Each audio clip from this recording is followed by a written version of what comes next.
రాజకీయ విశ్లేషకులు చింతా గారు గుడ్ మార్నింగ్ అండి. గుడ్ మార్నింగ్ అండి. మీకు సోచర ప్యానలిస్టులకి వెరీ గుడ్ మార్నింగ్. సో కూడా ప్రధానంగా చూస్తే పీపుల్ పల్స్, కేకే, రైజ్, ఇండియా టుడే ఇవి కూటమికి అనుకూలంగా ఇచ్చినటువంటి సర్వేలు, ఎగ్జిట్ పోల్స్. అదేవిధంగా ఆరామ్ అస్థాన్, అదేవిధంగా శ్రీ ఆత్మసాక్షి, సిపిఎస్ ఇవన్నీ కూడా వైఎస్ఆర్ కాంగ్రెస్ పార్టీకి అనుకూలంగా ఎగ్జిట్ పోల్స్ ఇచ్చిన పరిస్థితి. సో ఇప్పుడు ఈ ఎగ్జిట్ పోల్స్ రేపు ఎగ్జాక్ట్ పోల్స్ అవుతాయనే మనం ఏమైనా అనుకునేటువంటి అవకాశం ఉందా? అంటే వాళ్ళు చెప్తున్న గణాంకాలు వాస్తవాలకి చూస్తే నేను మన ఛానల్లో గత 15 రోజుల క్రితం ఒక మాట చెప్పడం జరిగింది.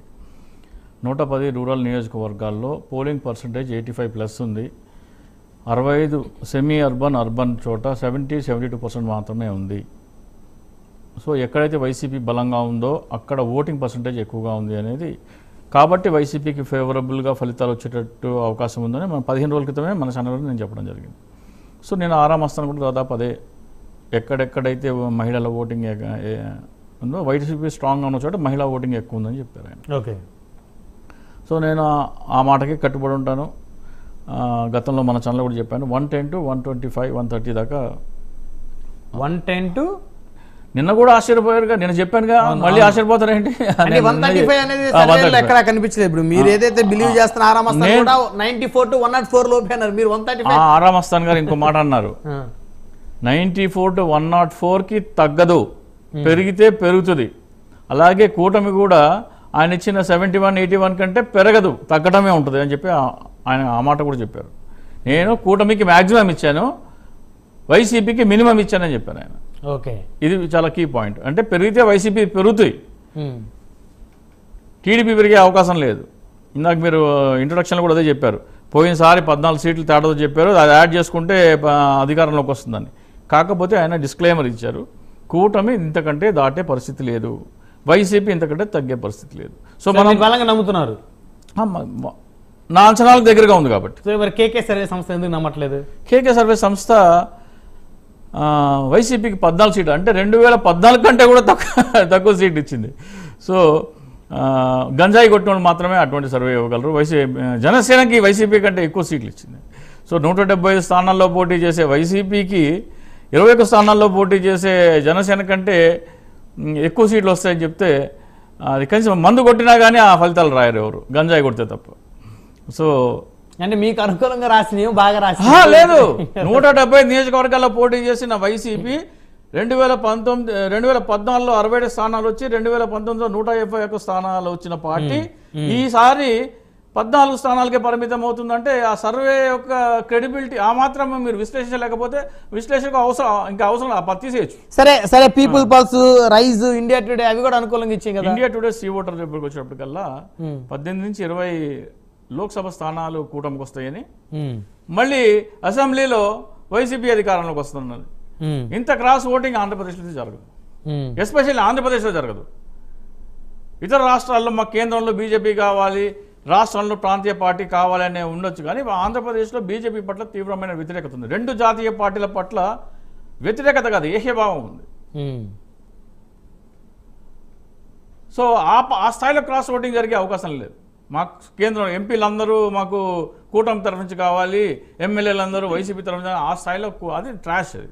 సో చెప్పేదానికి కొద్దిగా లాజిక్ ఉంటే బాగుంటుంది. సో ఇవన్నీ చూస్తే నాకు ఆరామ్ అస్థాన్ గారి రిపోర్ట్ దానికి కట్టుబడి ఉంటున్నాను నేను. నాకు అంటే నేను వేసిన అసెస్మెంట్గా దగ్గరగా ఉంది కాబట్టి, మహిళా ఓటర్లు కానీ లేకపోతే ఆయన ఇంకో మాట అన్నారు, కూటమి వైఫల్యానికి ముఖ్య కారణం కేవలం నెగిటివ్ ప్రచారం మీద మాత్రమే ఆధారపడ్డారు.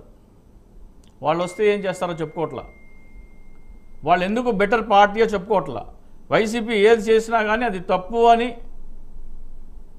మాత్రమే మాట్లాడారు.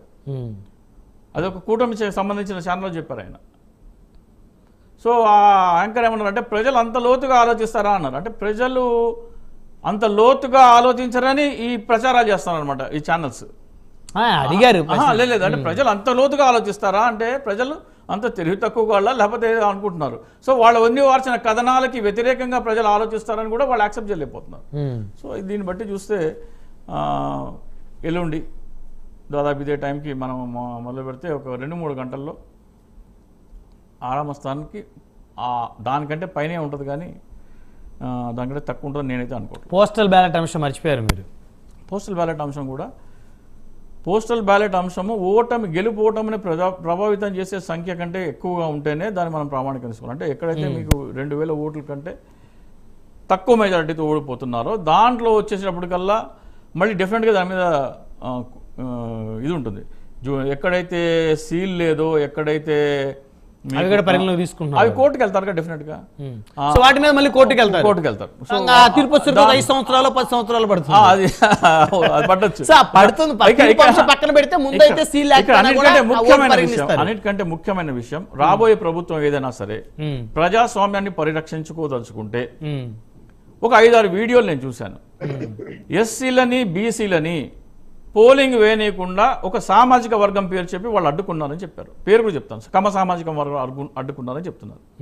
అదే కనుక నిజమైతే దాని మీద జ్యుడిషియల్ ప్రోబ్ జరిగి అట్రాసిటీ కేసు నమోదు చేయాలి. అంటే అదేంటంటే ఎస్సీలు ఓటు వేయడానికి అనర్హులుగా పరిగణిస్తుంది ఆ సామాజిక వర్గం కానీ ఆ పార్టీ కానీ.